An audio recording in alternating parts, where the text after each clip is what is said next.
This podcast is made possible in part by ProHealth Physicians, along with the members of WSHU Public Radio. If you want to support what you hear, you can donate at WSHU.org. This is part of a national movement, CASA. It's in virtually every state, but relatively new to Connecticut. And the idea is that every child can benefit from having at least one caring, consistent adult looking out for them, just for them. That's Josiah Brown. He is the executive director of Connecticut CASA. CASA stands for Court Appointed Special Advocate. They train volunteers to work with children who need support.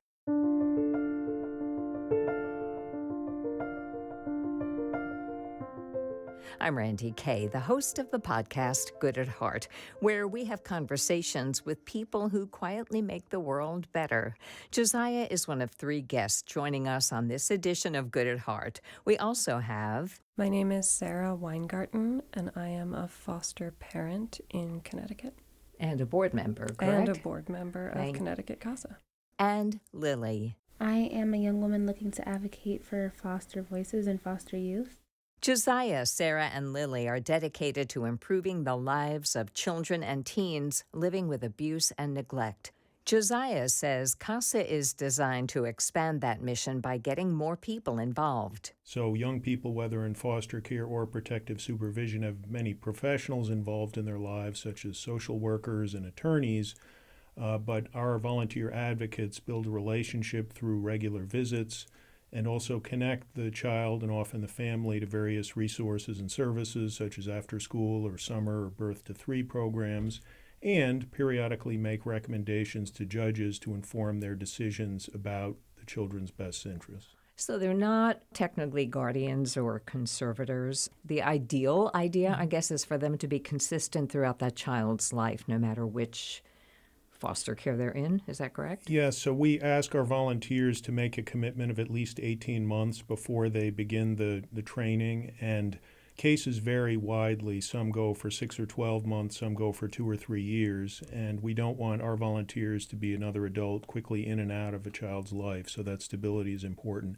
And every case is different. Every relationship, infant or toddler may be served by a CASA, or a middle school age or a high school age student like Lily, though she personally isn't involved in CASA.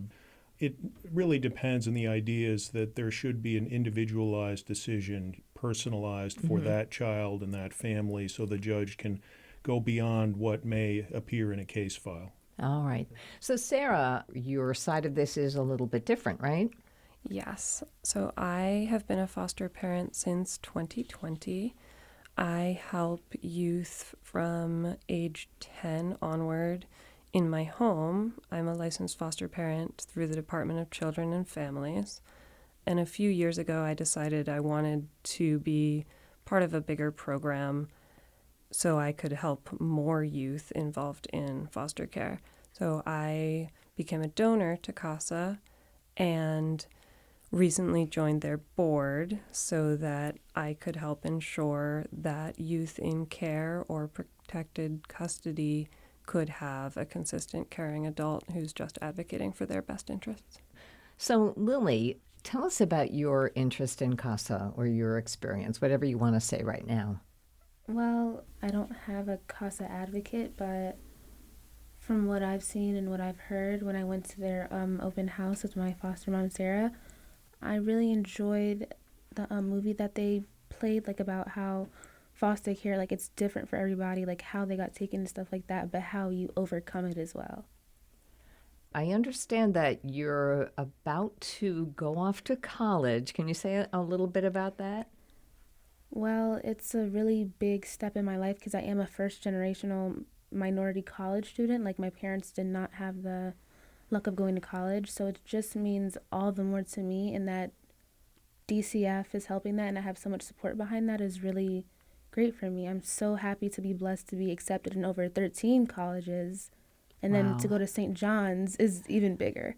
That is so wonderful. And just while I have you, do you feel like having a foster parent like Sarah has been helpful toward you getting on this successful path in life? Definitely. Sarah and her partner Stuart, they're very they're amazing foster parents. They go above and beyond. It's like having an actual mother and father. They're very caring and concerning, and they care about you. They don't see you just for being a foster child. They see you as a person, and that's something that I value and love, that I feel seen. That's so wonderful. And Sarah, and she's got her hand on her heart right now. I understand you've had several foster daughters in the past few years, correct? Yes, we've had 6. At the same time? Not at the same No, time. not Okay. at the Do you same have them time. one at a time? Or? Typically, we have them one at a time. We have one spare room, but we have had up to 3. We've done some things, and I do try to stay in touch with everybody. So I recently heard from our first foster daughter for the first time in like 4 or 5 years. Wow. I mean, this is a world I don't know that much about, and I'm always curious about. So before we go on to the next question, just Lily, going back to you, it's early, you're 17, but you're showing an interest in your future that you might want to become an advocate for another foster child. Do I have that right? Yes, definitely. Yeah, that's really wonderful. My next question is, why you? What drew you to this work? And Lily, when I get to you, it'll be like, why would you want to be an advocate? So Josiah, we'll start with you. Why does this matter to you? How'd you get into this? I applied for the job of a startup executive director for a new affiliate of CASA in Connecticut. This was 7 years ago. And I quickly recognized this large unmet need. There are approximately 8,000 kids a year in Connecticut that are under the Child Protection Court's jurisdiction, and about 3,000 at any one time who were in foster care. Yet, up until now, few, if any, have had court-appointed special advocates. And seeing the success of this program around the country, I was eager here in my home state to do what I could to help mobilize these caring volunteers to work with young people and, as Lily was saying, really see them as individuals, get to know them and their situations. And it's been enormously rewarding. I have a terrific team of colleagues, board volunteers, and in particular the volunteer advocates, more than 100 now across the state. So Sarah, I know you're on the board, and that came from being a foster parent. So why did you want to become a foster parent, you and your partner? So I was born with a genetic corneal dystrophy, which rendered me legally blind. And it's something I've chosen not to pass on to my own biological children. So instead of having biological children, I have chosen to foster, to have the opportunity to be a parent figure, but also to pass along some of the opportunities I've had in life. I really feel strongly that I won the lottery with my family and my upbringing. So I've wanted to help people who haven't been as fortunate.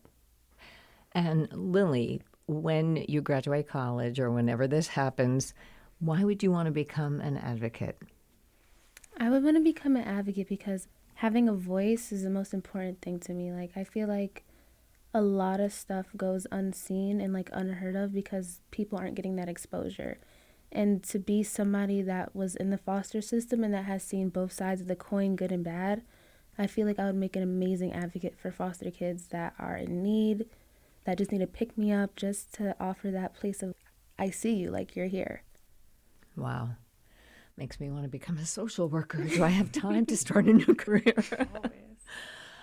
That is one of these professions that I always like to, talk to people in the service professions. We've done episodes on librarians and teachers. I'm about to do one on police officers and people who get into the field of service. So what has inspired you to do what you do? Josiah?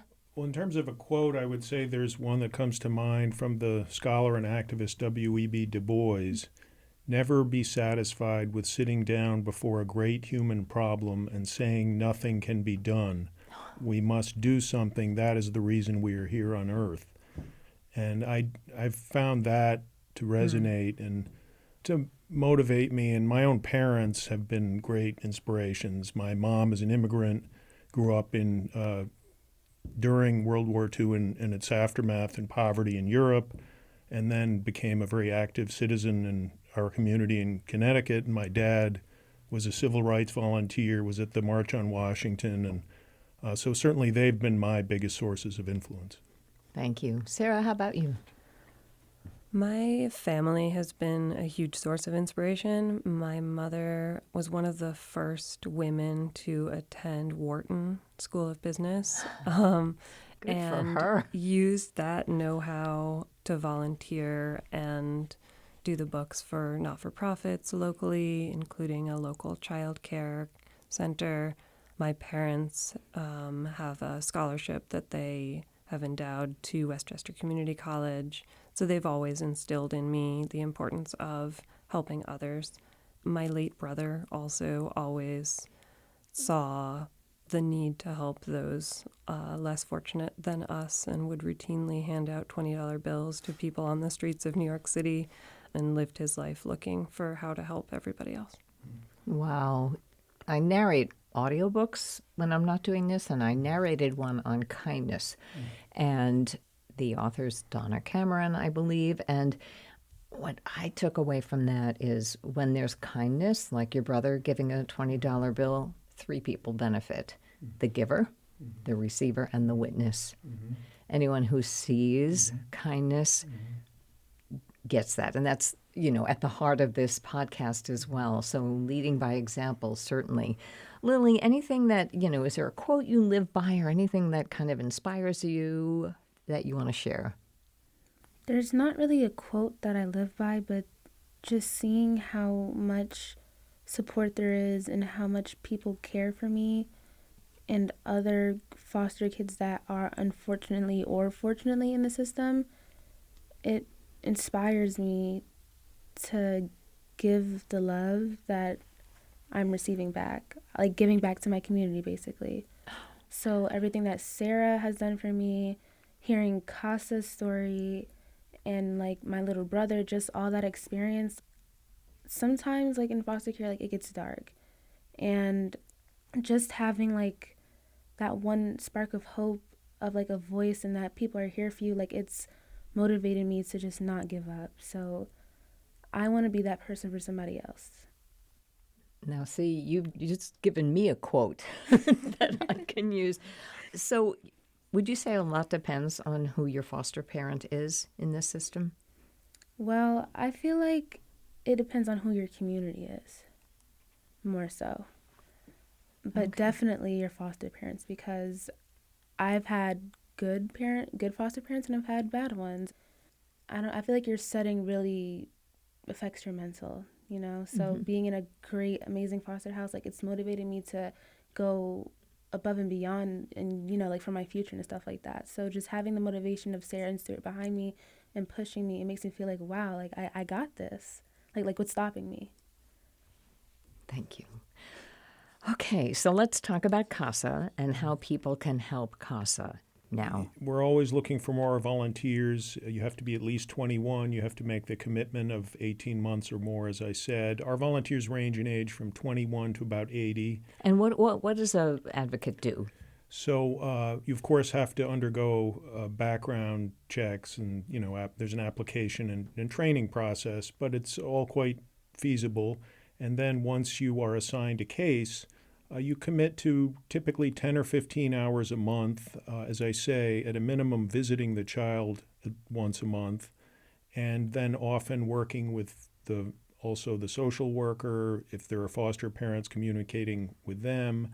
If it's a protective supervision case, working with the family themselves, and also various attorneys, medical professionals, depending on the age of the child, perhaps school officials, teachers. Often the children are in the special education system, so there are a series of meetings associated with that and individualized education plans and such. We say that the role is in effect a professional role. It's just unpaid to be a court-appointed special advocate. So we're always looking for more volunteers. You can email info@connecticutcasa.org. Certainly donate. We'd welcome that. Or follow our social media. Help us raise awareness about this movement. Do you have a story of one advocate, without revealing names, a relationship that really made a difference for a kid? Well, there have been a number of them. Yeah, we have to be careful around confidentiality. So there's some great stories about reunification with families, after the children have been in foster care. The parents have made significant progress and the kids are able to be reunited. So I think of a case where we had this volunteer working with the family over a couple of years, and there was a serious issue of substance use, but the mom made tremendous progress, and there were some lapses along the way, as typically happens, but after a while the children were placed back with her, and then eventually protective supervision was lifted so that she could move on with her life without the state being involved and having both of her children. So that's a kind of an ideal story, and this advocate was tremendous in helping the kids go from virtually not attending school at all to getting attendance awards and helping with things like summer camp. So, there are a variety of stories, but that's one. That's wonderful. So they really become a friend to the family and a consistent link, it sounds like. Well, every case varies. Unfortunately, there are cases where the parental rights are terminated and the child is adopted. But the idea, again, is for each case to be evaluated on its merits, and it depends on what the child, him or herself, wants. Of course, the age of the child and a variety of circumstances to figure out what is the best interest of that child. All right. Thank you. Sarah, anything to add? And for either one of you who wants to answer this, the child can have an advocate up till what age? Through CASA, you can have an advocate through the age of 18. Okay. We have a number of cases where the young person has chosen to remain in DCF care and CASA has remained involved past 18, but that's atypical. So typically 18 is the limit. Yeah. Okay. But the relationship can continue if everybody wants it. Yes. Mm-hmm. Okay. Anything to add about how people can help CASA? Would you mind if I add a few things about becoming a foster parent? I would love that. Okay, so in addition to everything that Josiah said about helping CASA, if you're interested in becoming a foster parent, you can get more information by calling 1-800-KID-HERO. Also, there's an organization called CAFAF, the Connecticut Alliance for Foster and Adoptive Families, and they have a foster care closet. So you can support foster families and foster children by donating gently used household items, suitcases, toys, books. And you can get more information on that by calling Cherie Breeden at 860-882-9923. All right. Thank you. Lily, before I get to my final question, anything you want to add in this? Like, how do you think people can help? Would you encourage people to become a foster parent? What would you like to say? I know you've spoken to a lot of groups about your situation, so I'm just going to give the mic to you to say what you want to say. Well, a few ways that people could help the foster community, I feel like joining groups that have advocates like CASA, going to speaking, like public speaking, like engaging yourself and being active in the foster care community. And I do encourage a lot of people to become foster parents because there is a very big drought, because it's a big responsibility to take care of a kid. Mm-hmm. And let alone like a teenager, because I don't think a lot of foster parents have that experience of having an actual child. So I think that's where it gets tricky, because there's the mental, the physical, the emotional, the pills, the medication, the school. But I do encourage people to find it in their heart and become a foster parent, because it's a beautiful connection to have, even besides like from foster parent to child. Even if that foster child grows up, I do see myself in a prolonged relationship with Sarah after I get out of foster care and when I get out of college and all that. I do see that for the future. Yeah, and everybody's nodding their head around the table. I'm going to ask you a question that's not on the list. So when you went to Sarah and Stuart's home, did you have a sense of, this is it? Like, I feel at home here. I feel comfortable here. Was there just a feeling that you had? I'm a very spiritual person, I would say. Mm-hmm. Not so much now, but it was a lot in foster care. So the first time that I ever entered Sarah and Stuart's house was in sophomore year, and that was a really bad year for me. And throughout all the foster houses that I've been, I have some experience. So when I had went to Sarah and Stuart's house, I was more so shocked. they're nice. Like, you know, like they're not malicious. Like their intent is to actually see me for who I am instead of seeing me for a paycheck. There's a lot there. Thank you. And of course, my wish would be that all foster parents go into it to help, Yes. to be good at heart, which leads me to my final question for each of you, which is, why do you think we're here on Earth? Who wants to answer first? I guess I could follow from that quotation I used about Du Bois and finding some human problem, and at whatever level we find feasible, whether it's working with our neighbor, with a family member, global humanitarian relief, some kind of human connection to help us derive purpose. But I would say our family, friends, and communities are the most central. Thank you. Sarah, why do you think we're here on Earth? Yeah, deep question. It's my favorite question. I would say that we're really here on Earth to learn from one another and support one another. And no matter anybody's backgrounds or beliefs, we can always find a commonality and something that we can learn from other people and ways to help each other. Thank you. Lily, I'll end with you. I think you've already answered this a little bit, but Spiritual Lily, why do you think we're here on Earth? Well, to sum up what Sarah and Josiah said, I feel like we're all on Earth for a purpose. And I feel like some experiences that happen to us, good or bad, they shape the person we are and who we become. But it's not what you are. It's just stuff that led up to your purpose. So I feel like, well, I am here to advocate and speak for people in need, not just foster kids, just in general. I feel like we create beautiful connections spiritually, mentally, emotionally, physically. I feel like we are here to just be humans and live and experience life in the best way possible. I love that. Well, I think the world is a better place because you are in it, and you are in it, and you are in it. And thank you so much for joining us. Thank Good you. at Heart. Thank you. So this is our very first postscript to Good at Heart because we forgot to talk about this, and it's very important. Lily, I've just learned that you've gotten involved in Sun Scholars. Can you tell me what that is? Sun Scholars is a program where previous foster kids that have grown up are able to give back and provide to current foster kids. Sun Scholars stands for Support, Uplift, and Nurture. I recently had my onboarding yesterday with Amira. She's wonderful. And yeah, I really enjoy it so far. I'm looking forward to working with them and getting more involved in the program. And I would recommend it to foster kids that want a program like that are seeking that support, uplift, and nurture aspect. I love it. So it's former foster kids helping current foster kids. Do I have that right? Sun Scholars. Is there a website we need to know about, or? Sun Scholars Inc. sunscholarinc.org. Well, congratulations. Thank you. And, you know, again, you're going to be helping yourself, the lucky recipient of your friendship, and anyone who knows about it. So congratulations. Thank you.